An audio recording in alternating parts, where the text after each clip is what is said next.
네, 그럼 다시 이 부분 우리나라 말로 다시 설명을 좀 드릴게요. 여러분들 혹시 보셨는지 모르지만 요즘 연구자들이 PLS를 선호하는 사람들이 많아지고 있어요. 왜 그러냐면 이제 PLS가 좀 장점이 있어요. 근데 사실은 이제 에이모스를 선호하는 사람들 같은 경우는 또 이제 PLS의 그 문제점에 대해서 지적을 좀 하고 있습니다. 뭐 그렇지만 많이들 이용하고 있기 때문에 여러분들도 PLS가 뭔지는 좀 알아야 되겠죠? 예, 그래서 여러분들한테 소개를 드리려고 합니다. 그리고 PLS는 아머스보다 훨씬 사용하기가 편하고요. 그림 그리기도 훨씬 편해요. 그래서 모르겠습니다. 여러분들 중에 이걸 또 선호할지도 모르겠습니다. 지금 그 차이점 한 6가지 정도 얘기를 해놨는데요. 이거 말고도 뭐 좀 있습니다. 다른 것들도 있는데, 가장 기본적인 거 한 6가지 차이점만 여러분들한테 좀 설명을 드리려고 합니다. 첫 번째는, 아모스는 코베리언스 베이스드예요. 그러니까 공분산 있죠? 공분산을 가지고 이제 분석을 하는 건데, 그래서 이제 뭐 개수값이란지 이런 것들 추정할 때요. 에이모스에서는 이론적인 그 공분산 매트릭스가 실제 여러분들이 그죠? 샘플로 가지고 만들어지는 그 공분산 매트릭스랑 가까워지도록 파라미터를 이제 추정하는 게 에이모스에서 하는 거예요. 그때 사용하는 게 이제 맥시멈 라이클리후드라고 그러죠? 맥시멈 라이클리후드 메소드. 최대 뭐 우도법 뭐 이런 식으로 우리나라 말로 번역을 하는데 뭐 번역 그건 그렇게 크게 중요한 것 같지는 않고요. 그냥 맥시멈 라이클리후드라 그러면 다 통하니까요. 그에 비해서 PLS는 뭘 하는 거냐면 사실은 회귀 분석을 하는 거예요. PLS에서는. 그죠? 회귀 분석을 하기 때문에 그래서 회귀 분석할 때 왜 쓰는 방법이 그 최소 자성법이라고 있지 않습니까? 그죠? 그 최소 자성법이 결국 뭐냐면 분산 중에서 그 설명 안 된 분산 있잖아요. 그거를 최소화시키는 그 방법이거든요. 여러분들 그 기억하시겠습니다만 회귀 분석에서 그 이렇게 회귀식이 있으면 그죠? 그 실제 관찰치하고 거리 있잖아요. 거리 제곱을 최소화시키잖아요. 거리 제곱의 합을 그죠? 그게 결국은 뭐냐면 설명 안 된 거 있죠? 안 된 부분을 최소화시키는 그런 방법이거든요. 그 방법을 쓰는 거예요. 그러니까 PLS에서는. 그러니까 여기서는 뭐 그 공분산이랑 이런 게 이용되는 게 아닙니다. 그래서 그게 1번 차이점이에요. 네? 2번은 뭐냐면 아모스에서는 그러니까 정규분포를 가진다는 그죠? 변수들이 정규분포를 가진다는 걸 이게 가정을 하거든요. 근데 이 가정을 하긴 하지만 사실은 그 맥시멈 라이클리후드 이 방법을 쓰면 정규분포가 아니더라도 그렇게 크게 큰 문제점은 그렇게 없는 걸로 알려져 있습니다. 그래서 이게 뭐 가정은 되고 있습니다만 그렇게 큰 문제가 되지는 그죠? 않는다고 생각하면 될 것 같고요. PLS는 그 분포에 대한 그죠? 그 가정이 없어요. 왜 그러냐면 왜 우리 그 지난번에 얘기할 때 부스트래핑이라는 거 얘기를 했죠? 부스트래핑이라는 건 뭐냐면 샘플이 있으면 그 샘플에서 뭡니까 다시 복원 추출을 해가지고 다시 또 샘플 만들어내는 거예요. 부스트래핑이라는 게 그죠? 그래서 작은 샘플이라도 얼마든지 그걸 만들어낼 수 있기 때문에 샘플을 그죠? 거기서 복원 추출을 통해 가지고 그래서 그걸 가지고 그 왜 지난번에 얘기했듯이 그러니까 그 정렬시킨 다음에 그죠? 내림 차순위도 오름 차순위도 뭐 정렬시킨 다음에 그거 가지고 왜 실내 구간 뭐 구하고 그런 거 보여드렸잖아요, 그죠? 그래서 이 여기서는 전혀 그 분포에 대한 가정이 필요 없기 때문에 이게 큰 장점 중에 하나긴 하나입니다, 그죠? 세 번째는 뭐냐면 아모스가 제대로 작동하려면 관찰지 수가 커야 돼요. 그러니까 적어도 한 200개 정도는 돼야지 제대로 된 결과가 나옵니다. 그러니까 200개에서 한 400개 사이? 그 정도? 또 너무 많으면 안 좋고요. 그 정도면 적당한 거고요. 그에 비해서 PLS는 부스트래핑이 이용되기 때문에 굉장히 작은 샘플 크기로도 가능합니다. 그래서 심지어는 막 30개 정도면 된다 그러는데 30개에서 한 100개 정도? 이 정도면 뭐 그죠? PLS를 돌리는데 아무 지장이 없습니다. 그 다음에 네 번째는 뭐냐면, 그러니까 GFI 인덱스가 있었죠, 아모스에서. 그죠? 그러니까 전체 모델의 적합도 있잖아요. 그거를, 그러니까 아모스에서는 그게 이제 그 생산이 되는데, PLS에서는 그게 없습니다. 그죠? 그게 없어요. 그래서 이게 좀 약간, 그러니까 항상 그 PLS에 지적받는 게 이제 이거거든요. 이 부분이 항상 지적받는 건데, 그 대신 이제 아까도 얘기했지만 왜 경로 계수 있잖아요. 경로 계수의 그 유효성? 이런 것들을 검증하는 데는 이렇게 큰 문제가 없습니다. 그러니까. 근데 이제 단지 이게, 그죠? GFI 이게 없다는 게 이제 좀 문제죠. 5번은 뭐냐면, 여러분들 이제 굉장히 복잡한 모델들이 있잖아요. 막 잠재 변수도 많고, 그 다음에 뭐 화살표가 그냥 이리 가고 저리 가고 막 굉장히 뭐 복잡한 거 있잖아요. 그런 경우에는 이 아모스에서 이 돌리는데 그 문제가 있어가지고, 그죠? 추정치가 안 나오는 경우들이 있어요, 왕왕. 이제 그게 문제입니다, 이게 지금. 추정치를 못 구하는 경우들이 있어요. 왜냐하면 그 식들이 굉장히 많아가지고, 그죠? 방정식을 풀어야 되는데, 그걸 못 푸는 경우들이 있을 수가 있어요. 그래서 가끔 추정치가 안 나오는 경우들이 있는데, 그게 이제 아모스에서는 이제 하나의 단점일 수도 있죠. 근데 PLS에서 항상 여러분들이 추정치를 구할 수가 있어요. 왜냐하면 이건 아까 얘기했지만 단순하게 이제 리스트 스퀘어 방법을 쓰기 때문에 답은 항상 나옵니다. 그러니까 추정이 항상 돼요. 그래서 그게 큰 장점일 수가 있습니다. 5번은. 6번은 뭐냐면 주로 얘기를 하기를 여러분들 이제 모형을 만들잖아요. 그죠? 모형을 만들어서 그걸 테스트하는데 아모스는 주로 쓰이고요. 주로 이제 연구자들 얘기하는 게 뭐냐면 PLS는 언제 좋으냐면 새로운 관계를 탐색하는 데 좀 쓰기에 편하다. 그렇게 얘기를 주로 합니다. 그래서 이 정도 차이는 여러분들이 알고 썼으면 해요. 단순하게 여러분들이 뭐 가설 설정해가지고 무슨 관계에 대한 가설 설정하고 그게 양의 관계인지 음의 관계인지 뭐 이런 거 테스트하는 데는 PLS도 그렇게 큰 문제는 없습니다. 자, 그래서 오늘 아까 얘기했듯이 요 모형, 그죠? 요 모형 가지고 한번 그림을 그려보고 스마트 PLS라는 소프트웨어를 이용하는데 이거 이제 기본적으로 그 관찰 지수가 100개 아래일 경우에 이제 쓸 수 있도록 이 회사에서 공짜로 이 소프트웨어를 제공을 합니다. 물론 이제 관찰 지수가 100개 이상이 되면은 못 쓰죠. 그거는 공짜로 주는 거는. 그때는 이제 구입을 해야 됩니다만은.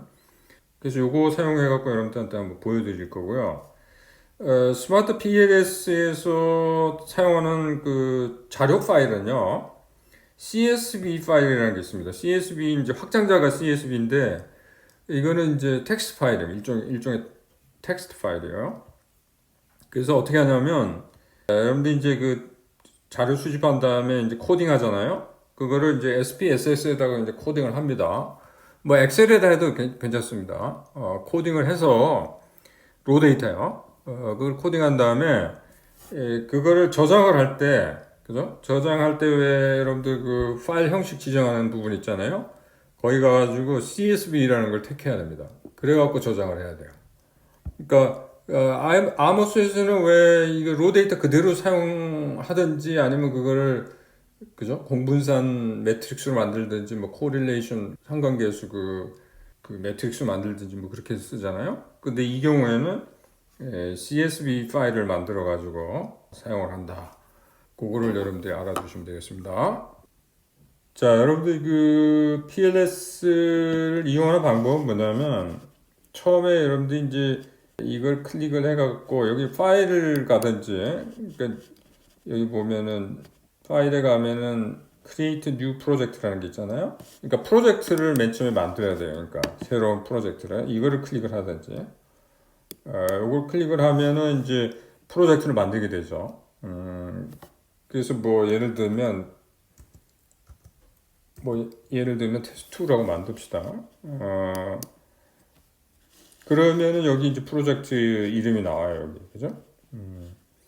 그리고 요거는 이제 그림 그리는 거고요. 여기가 더블 클릭해가지고 여러분들 이제 데이터를 임포트 할 수 있어요. 그러니까 여러분들이 그 데이터가 있는 부분에 가서 클릭을 하면 데이터가 이제 임포트가 되죠. 그래서 여기 이제 여기 예제 23-1이라는 그죠? 데이터가 여기 지금 임포트가 됐습니다.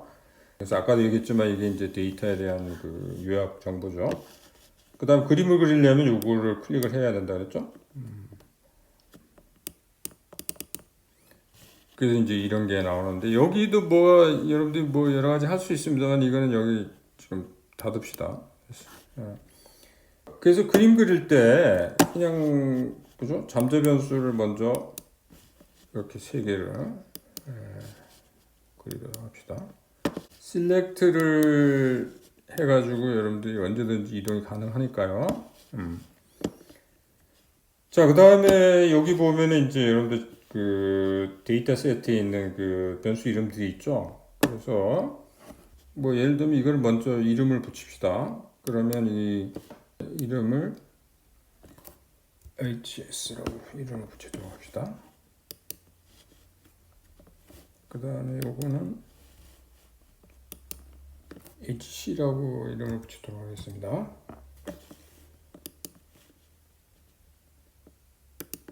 요거는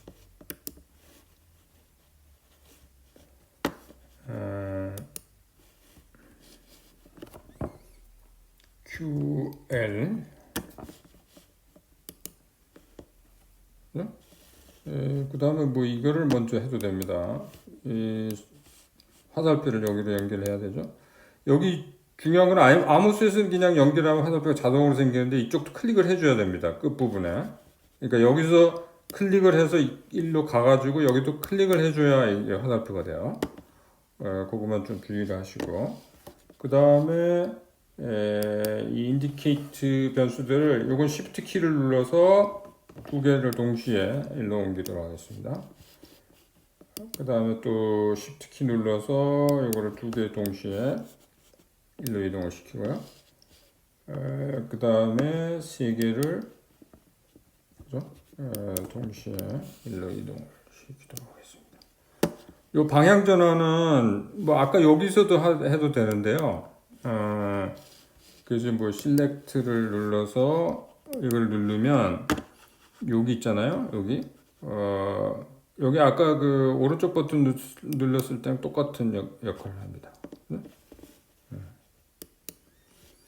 그래서 이제 다 만들어졌죠. 다 만들어지면 여기 아까 얘기했듯이 여기 지금 HS랑 HC랑 그 상관관계가 있다고 이래 아모스에서는 양쪽 방향에 화살표 있잖아요. 그걸 하는데 여기서는 그런 게 없습니다. 그냥 이렇게 두고요. 그 다음에 다 됐으면 이제 그 추정을 해야 되죠. 캘큘레이트로 가서 PLS 알고리즘이라는 걸 누르게 되죠. 그럼 여기서 뭐 다른 거 건드릴 필요 없습니다. 이쪽에 그냥 Start Calculation 하면 됩니다. 그러면 이런 식으로 그게 나오는데 개수값이 나오는데 그죠? 그래서 여기 이 테스트 2 그죠? 그림으로 요거 누르면 여기 개수값이 나오잖아요. 근데 이게 이제 개수값들이 유효한지를 알아보려면 뭘 해야 되냐면 여기 캘큘레이트에 가가지고 부스트래핑이라는 걸 택해야 돼요. 그러면 여기 이것도 스타트 캘큘레이션 하면 나오고요. 그 밸류들이 나오죠. 그리고 그림에 가보면 여기 t 값들이에요. t 값. t 값은 보통 이제 알파가 0.05일 때 1.96하고 비교를 하면 됩니다. 왜냐하면 1.96은 원래 z 값인데요.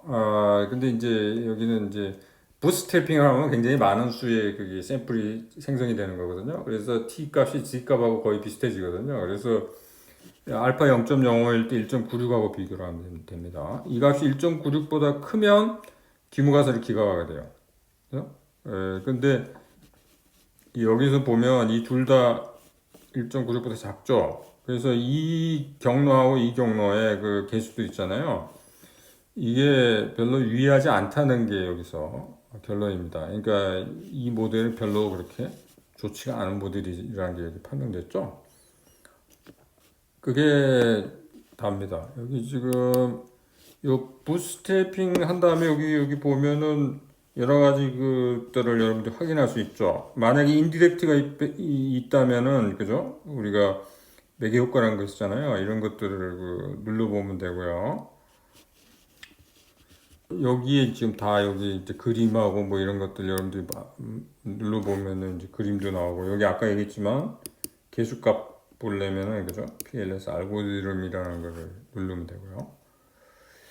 자, 이 기본적인 것만 여러분들한테 알려드렸으니까 여러분들이 이제 사실 PLS 이게 사용하는 거는 뭐 이거 한번 보시면 알겠지만 굉장히 쉽잖아요. 그래서 이것도 뭐 여러분들이 사용하시려면 이것도 소프트웨어가 또 무료니까요. 그래서 사용하시기 바랍니다. 자, 오늘 추가적으로 Maximum Likelihood라는 그 방법에 대해서 좀 설명을 드리고자 합니다. 그동안 우리는 아무 설명 없이 이 방법을 사용을 해왔거든요. 특히 이제 모수 추정할 때 이 방법을 사용을 했죠. 특히나 아모스 같은 경우에는 이 방법이 이제 절대적으로 많이 이용되는 그 방법이기도 합니다. 근데 사실 이용을 하면서도 이 방법이 정확하게 뭔지 여기에 대한 설명이 없어서 아마 여러분들 아마 궁금했으리라 생각이 됩니다. 그래서 오늘 여기에 대해서 설명을 좀 드리도록 하겠습니다. 지금 항아리가 하나 있는데 거기 100개의 그 볼이 들어 있습니다. 물론 이제 화이트 볼하고 블랙 볼이 이제 같이 섞여 있는데 여기서 우리가 알고 싶은 게 뭐냐면 화이트 볼이 어느 정도 들어 있는지 그걸 알고 싶은 거예요. 결국은 우리가 추정하고자 하는 게 이제 화이트 볼을 뽑을 확률이 어떻게 되느냐. 하나 볼을 뽑을 때 그 확률이 어떻게 되느냐 이제 그거를 알고 싶은 건데 그래서 뭐 우리 통계학에서는 보통 이제 샘플을 뽑잖아요. 그래서 샘플을 뽑아서 여기 샘플에 이제 5개의 볼을 뽑는다 그럽시다. 그 중에 4개의 그 블랙볼하고 1개의 화이트볼이 나왔다 그럽시다. 근데 이런 경우가 우리가 이제 뽑을 때 그 순서가 그죠? 달라질 수 있는 경우가 있잖아요. 그래서 예를 들면 화이트볼이 처음 나오고 그다음에 4번 연속 블랙볼이 나오는 경우도 있을 수 있고 그죠? 그다음에 처음에 블랙볼 나오고 그다음에 화이트볼 나오고 그다음에 나머지 3개 블랙볼이 나올 수도 있고 그래서 총 5가지가 가능합니다.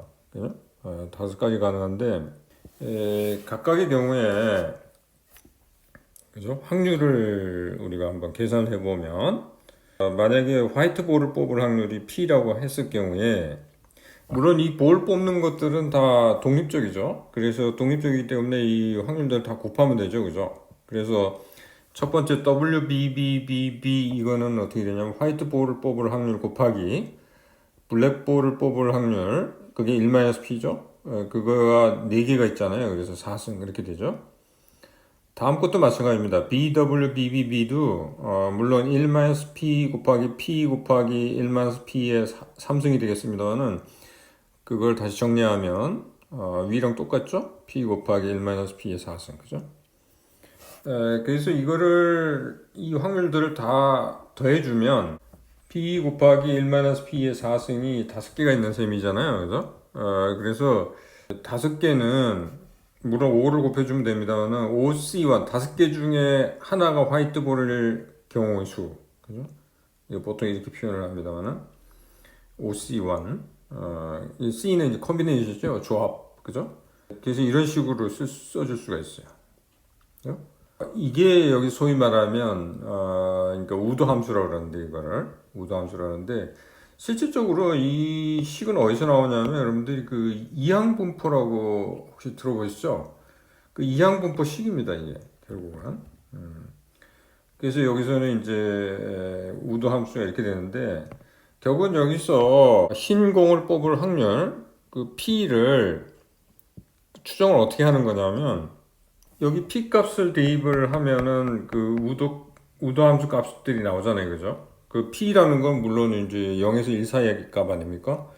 그래서 그걸 각각 집어넣었을 때 그 우도 함수 값이 나오는데 그 우도 함수 값을 최대로 해주는 그 P 값 여기는 P 스타로 표현을 되어 있습니다만은 그 P 값이 바로 추정치가 되겠습니다. 그러니까 흰 공을 뽑을 확률에 대한 추정치가 되겠습니다.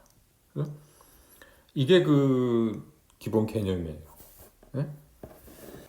구조 방정식 모형 분석할 때 아모스에서 최대 우도법이 이용되는데 그 원리에 대해서 간단히 설명을 좀 드리려고 합니다.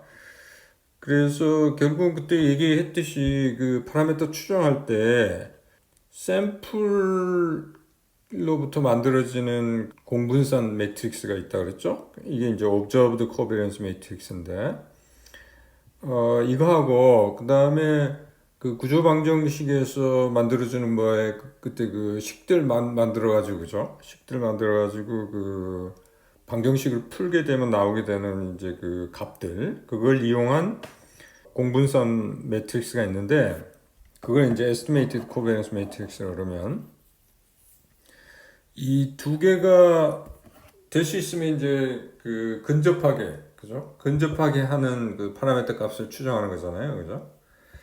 그래서 그러기 위해서는 likelihood 그죠? 우도 함수라는 게 만들어지는데 이 경우에 그 우도 함수는 이 두 개, 그러니까 observed covariance matrix랑 estimated covariance matrix 이 두 개의 함수예요. 그러니까 우도 함수가 그거를 이제 proximity measure 혹은 scale이라는 말을 쓰는데 이게 이제 근접성, 그죠?